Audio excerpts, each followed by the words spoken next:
What happens when a powerful CEO, haunted by a mysterious one-night encounter, walks into a clinic only to find her, the woman from that unforgettable night, standing before him as his doctor? Fearful face secrets unfold, pasts collide, and one shocking truth changes everything. Don't miss this emotional suspense thriller that will leave your heart racing till the very end. Heart on fire. Subscribe now to our channel for more unbelievable life stories that prove fate always has the final word. Clapperboard sparkles. Story, single 2,000-word paragraph. It was supposed to be a routine appointment. Just another task in the packed schedule of Armand Verma, the 32-year-old billionaire CEO of Verma Tech, a man whose name inspired fear, envy, and admiration in equal measure, but fate had other plans that day. Armand had been suffering from sleepless nights, pain, and a strange heaviness that no medication could cure. He blamed it on stress, on board meetings, on the ghosts of decisions he'd made, but the truth was deeper, darker. One evening, under the neon rain of Mumbai, he walked into a quiet urology clinic, his assistant having booked the appointment with a drive. Mira Anand. The name meant nothing to him, until he stepped into the consultation room. His world stopped cold. Standing before him in a crisp white coat, hair tied back, eyes calm yet piercingly familiar, was the same woman whose face had haunted his dreams for months, the woman from that night. That unforgettable night when everything went wrong, when a stranger became his only moment of humanity. Armand froze, his breath short, memories flashing like lightning, music, laughter, cheers, a desperate kiss in the shadows, the scent of rain and jasmine. Mira looked up from her chart, and their eyes met. A flicker of shock, then composure. "Mr. Verma," she said softly, "please, sit down." Her tone was clinical, detached, but her trembling hand betrayed her heart. Armand's throat went dry. He sat, pretending not to know her, but his mind screamed, "Why is she here? How could it be her?" The sterile clinic air turned thick with unspoken tension. She began her routine questions, but every word seemed to dig at the buried truth between them. Finally, he broke. "We've met before," he said. Her pen froze mid-air. "No," she said quickly, not meeting his eyes. But he leaned forward. "Don't lie to me, drive." Mira Anand. "That night, 3 months ago, Club Iris. You helped me." Her lips parted, a flash of emotion flickered, then she looked away. "That wasn't supposed to mean anything, Mr.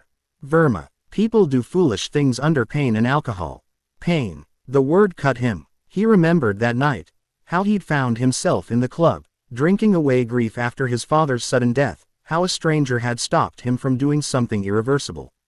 He'd nearly ended his life that night, crushed by guilt over the corporate scandal that destroyed hundreds of employees. And she, this woman, had stopped him. She'd told him that even the richest man can be the poorest soul if he forgets what it means to live. She'd kissed him as if trying to breathe life back into him. Then she vanished before dawn, leaving only her earring on the pillow. Armand had searched for her for months, driven by obsession and gratitude, not knowing her name, only her face. And now, she was here, his doctor. But there was something else in her eyes, something colder, heavier than mere coincidence. "Why didn't you tell me who you were?" he asked. She looked up sharply. "Because that night should never have happened," she said, her voice breaking slightly.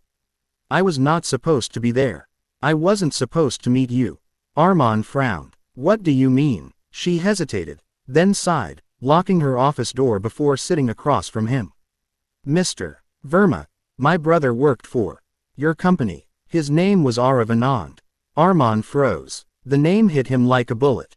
Arav Anand, the whistleblower in the scandal. The man who had exposed corruption at Verma Tech, then mysteriously disappeared days later. The media had crucified both sides, and though Armand had claimed ignorance, his company's image never recovered.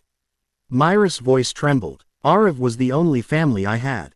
He believed in truth, but someone silenced him. That night, when I met you, I didn't know who you were.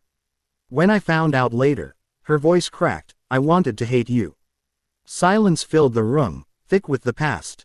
Armand's eyes darkened. "Mira, I didn't know. I swear to you, I never ordered what happened to him. There were people inside my company I trusted who betrayed me." His voice shook for the first time in years. "When I found out the truth, it was too late. That's why I went to that club. I wanted to end it all. Tears welled in Myra's eyes, but she quickly blinked them away. And I stopped you, she whispered.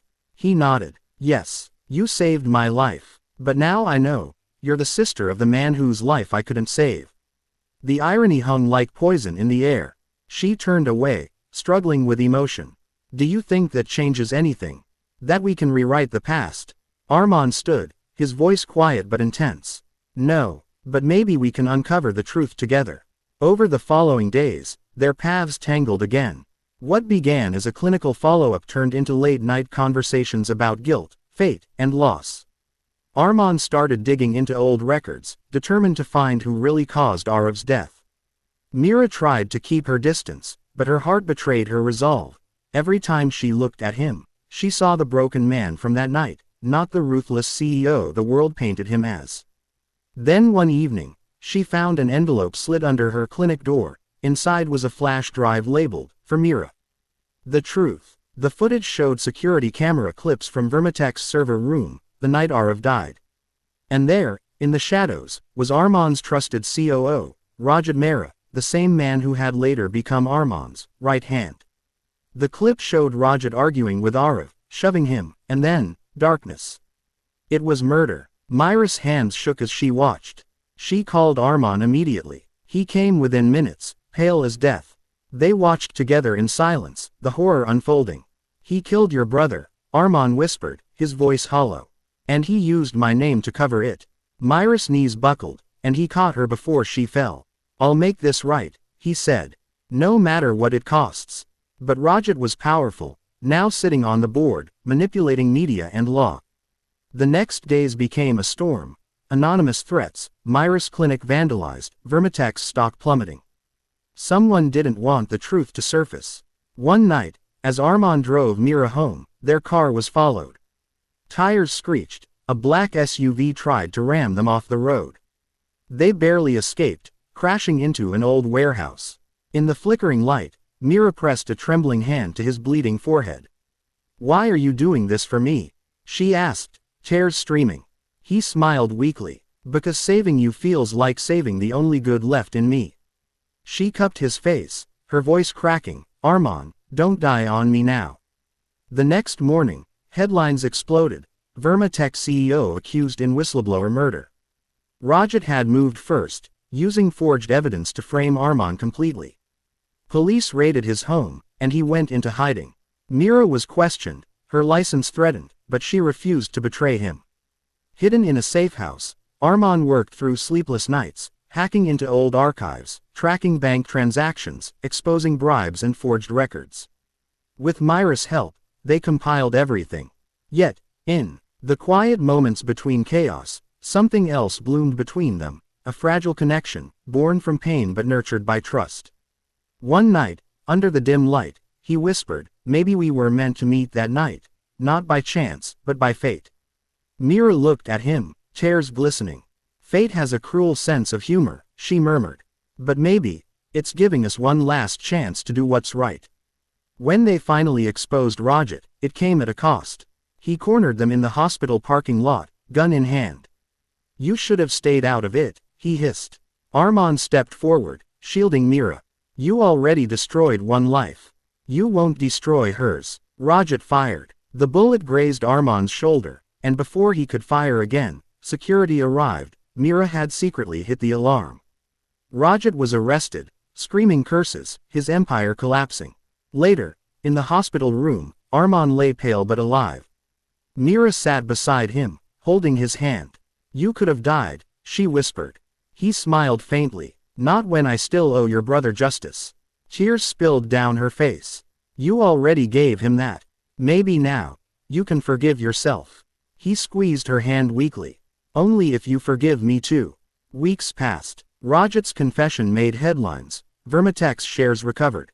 Myra's clinic flourished again, her reputation restored. And Armand, he was a changed man. He resigned as CEO, handing the reins to a new, ethical board. One morning, he appeared at Myra's clinic again, not as a patient, but as a man seeking peace. I'm moving abroad, he said softly. Starting a foundation in Arev's name, for whistleblower protection. Myra's eyes filled with pride and sadness. That's what he would have wanted.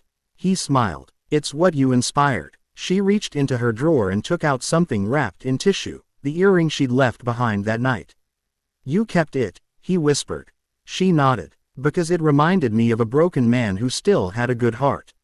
He smiled, eyes misty. Maybe now I can return it, to the woman who healed it. As he turned to leave, she called his name. Armand. He turned, and she stepped forward, her eyes glistening with emotion. That night wasn't a mistake. She kissed him softly, and for the first time, neither of them ran from the past. Outside, the rain began to fall, just like that first night. In the distance, lightning flashed, an echo of pain transformed into something purer, something redemptive. The camera panned upward, over the city skyline, as Myra's voice narrated softly, sometimes, the people we meet in our darkest hour aren't strangers, they're angels sent to guide us home. Fade out. Red heart sparkles. Subscribe now to our channel for more emotional, heart-touching suspense stories that will keep you guessing till the end, because in every shadow, there's a story waiting to shine. Movie camera.